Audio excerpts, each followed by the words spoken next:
Hey everyone, welcome back to the channel. If you're new here, don't forget to hit that subscribe button and turn on notifications so you never miss an update. Today, we're diving into a fascinating stock, SERV. I'll be breaking down everything you need to know about SERV stock, from its recent performance to what you can expect moving forward. Let's get started. First up, let's talk about SERV as a company.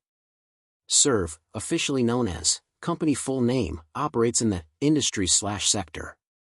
The company is known for brief description of what the company does and its market position. Over the past few years, SERV has mentioned any significant achievements, changes, or developments. Now, let's look at SERV's recent performance.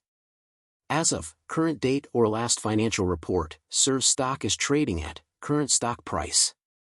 Over the past time period, the stock has mentioned any significant price movements or trends.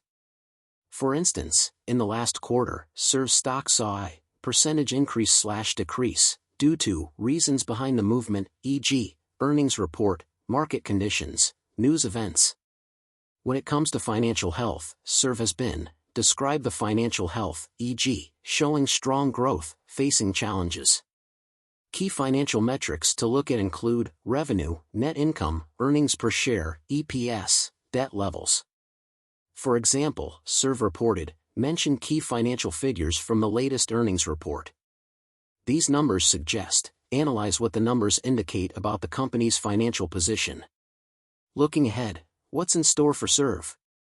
Analysts have been described the general sentiment from analysts and experts, e.g., optimistic, cautious. Factors that could influence SERV's future performance include industry trends, upcoming product launches, regulatory changes. If SERV can mention any strategic moves the company is making, it could describe potential outcomes or benefits. So, is SERV a good investment? It really depends on your personal investment strategy and risk tolerance. If you believe in SERV's industry or specific aspects of SERV's business, this stock might be worth considering. However, always make sure to do your own research and consider consulting with a financial advisor before making any investment decisions. A thumbs up and let me know your thoughts on SERV in the comments below. Don't forget to subscribe for more stock analyses and investment tips. Thanks for watching, and I'll see you in the next video.